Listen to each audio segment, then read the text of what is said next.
big reason I have a 50.5-inch vertical is because of these bad boys right here. I'm not talking about this bad boy, I'm talking about this bad boy. That muscle is called your soleus, and it is a muscle group that is part of your calf. Your calf consists of your gastroc, which is this, and your soleus, which is this.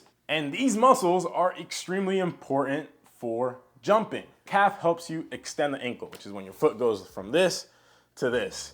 Now let's look at some of my 2-foot jumps. Look what my foot is doing. It's going from this angle to this angle. So it makes sense that we want to train that muscle group to be as strong as possible. And a lot of strength and conditioning programs neglect these muscle groups. Today, however, we're going to be talking specifically about the soleus. When the knee is bent, the gastroc relaxes. So that means the main muscle group that is firing is your soleus. Now let's look at a 2-foot jump. Let's look at the knee. The knee is bent, and look at the calf, right? It's very active. This is the soleus. The soleus is undergoing extreme levels of tension at this point in the jump. Now let's look at a sprint, specifically the start of a sprint. Look at the angle the knee is at, and look how much tension the soleus is under.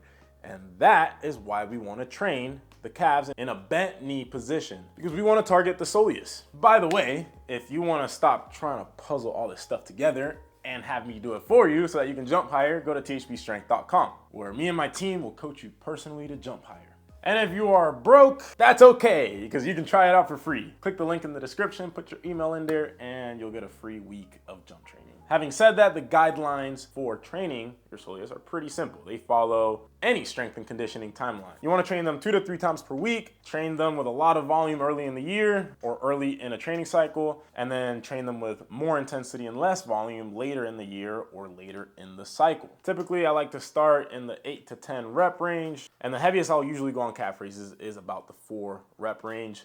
Do them at the end of the workout because they are a small muscle group. And you want to hit the compound lifts early in the lift where you can hit them with the most quality possible.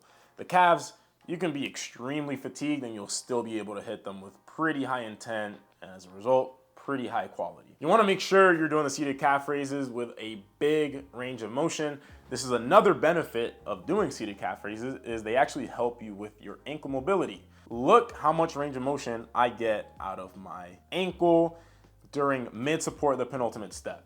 That is a huge amount of dorsiflexion. Now look at the angle I'm in a seated calf raise. It's the exact same angle. So doing these and making sure you're going to the end range of motion each time is going to improve that capacity for you. This is also going to help you get more depth out of your deep back squat. You're going to be able to stay more upright, unload the lower back a little bit, load the quads up more, which is going to be a lot better for your long-term health. Now, there have been some studies that came out recently that have argued against seated calf raises and mentioned that the standing variations are just fine. And there's basically no point in doing the seated variation. This study showed that EMG activity in a standing calf raise was just as high in the soleus as it was for seated calf raises. And it showed that muscle growth in the soleus in the standing calf raises was just as good as the seated calf raise. Now, this is important because if you are playing a team sport and maybe you don't have the time to train for a long time in the weight room, the best bang for your buck exercise might be the standing calf raise. However, we have to look at some counter arguments here. I also want to credit Paul Fabritz because he's the reason I found that research, but he got into an Instagram argument with a fellow THP coach, Ben Moxness, who's about to get his doctorates in physical therapy. By the way, he's one of the coaches at THP. So if you want access to literally one of the brightest minds in strength and conditioning and anything regarding vertical jump, go sign up. You can ask him any questions you want personally. And Ben, he brought some good counter arguments. 1, strength is specific to the joint angle. So if you want to get stronger in your calves in a bent knee ankle position, you should train the calves in a bent knee ankle position. You need to be extremely strong in a bent knee ankle position at the calf because that is exactly what you see in 2-foot jumping and in sprinting. 2 coaches, Rolf and Randy Huntington, they coach the best accelerator in sprinting history. I hope I don't butcher his name, Su Bingtian, I think is how you say it, something like that. Please don't crucify me if I said it wrong. But Ben actually confirmed from Rolf that Su had a very weak soleus in comparison to his gastroc. Mind you, Su had been plateaued for a long time before working with Rolf and Randy. He was able to break this plateau after training with them, and this is one of the things they changed. They started doing seated calf raises. Mind you, correlation doesn't necessarily mean causation. So this might not and probably isn't the only reason he got faster, but I do think it's important to note. You want to look at all the variables. Also in the EMG study, there still was a positive trend towards the bent knee seated calf raise and soleus activation.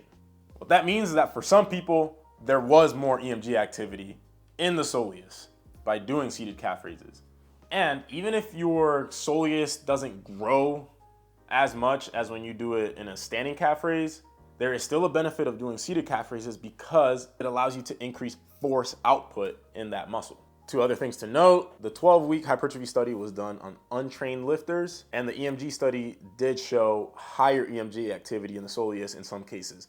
And this is where individuality comes into play. Just because the conclusion of a study shows a certain result doesn't mean that it showed that same result for every single participant in the study.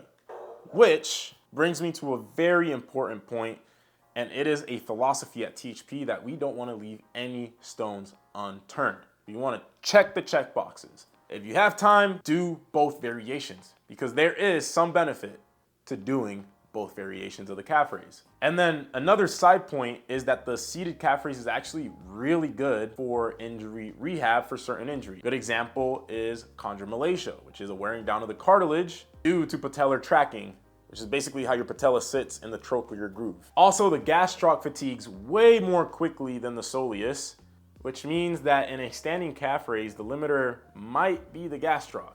So you might not be able to hit the soleus as hard as you could have when compared to just doing seated calf raises.